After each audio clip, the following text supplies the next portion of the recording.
Imagine a brilliant mathematician with multiple advanced degrees. They can solve equations that most people can't even read, yet they are currently carrying $25,000 in consumer credit card debt. Across town, a janitor who never attended college is sweeping a hallway. He has spent his life earning a modest wage, yet he is preparing to retire as a multimillionaire. In The Psychology of Money, Morgan Housel argues that financial success is a soft skill. Your outcome is dictated by your behavior, regardless of your mathematical intelligence. Housel defines wealth as the invisible optionality you retain. It is the freedom to change course or walk away from a bad situation, a value that exists independently of the lifestyle you display to the world. Since raw intelligence provides no shield against debt, the path to security requires mastering human psychology and emotional control. In a stable economy, these behavioral finance concepts are effective. Learning to account for mental biases or resisting the urge to sell during a dip can protect a growing portfolio. Problems emerge when we attempt to apply these individualistic rules to developing nations and structurally unequal societies. An Indonesian academic critique points out that Housel's framework assumes a baseline of stability. It fails to account for systemic poverty, informal labor, and a lack of social safety nets. Labeling a lack of savings as a behavioral failure ignores the structural reality of a system that prevents wealth accumulation. Our willingness to take financial risks is a direct byproduct of the economic era we live through. Consider the Depression Babies experiment.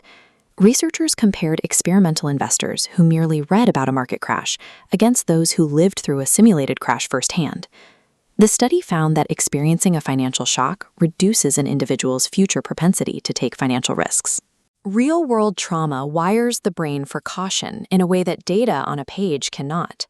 These environmental shocks trigger a survival instinct that overrides logical risk assessment. The brain prioritizes immediate safety over long-term growth. Financial fear that looks irrational to an outsider is often a highly logical biological response to a volatile environment. Western advice suggests that wealth is about controlling your time. For an informal worker living paycheck to paycheck, that goal feels like a distant abstraction. In marginalized communities, risk is an unavoidable, daily structural condition. It isn't a choice you make with an investment portfolio. It's a reality you navigate to survive. While Housel attributes the purchase of luxury goods to ego, there is an alternative explanation: the cultural price of visibility. In many societies, conspicuous consumption is a survival mechanism. It signals community belonging, builds social solidarity, and can even help a person secure informal credit when formal banks are out of reach. Privileged observers often label this as poor self-control, yet it functions as a calculated strategy for surviving an unequal system. The Indonesian data reveals a broader truth. Human behavior is inseparable from the socioeconomic structure that shapes it. We cannot change the behavior without first acknowledging the environment. Household famously noted that everything has a price, but not all prices appear on labels. This includes the invisible costs of the world around us. Every investor pays two invisible fees: the internal cost of cognitive bias and the external cost of systemic barriers. Successful strategy requires mapping your life against both axes. Navigating high systemic barriers requires a different behavioral playbook than operating in a low-friction economy. Success requires diagnosing whether your obstacles are inside your head, built into your environment, or both. A rational decision looks perfect on a spreadsheet.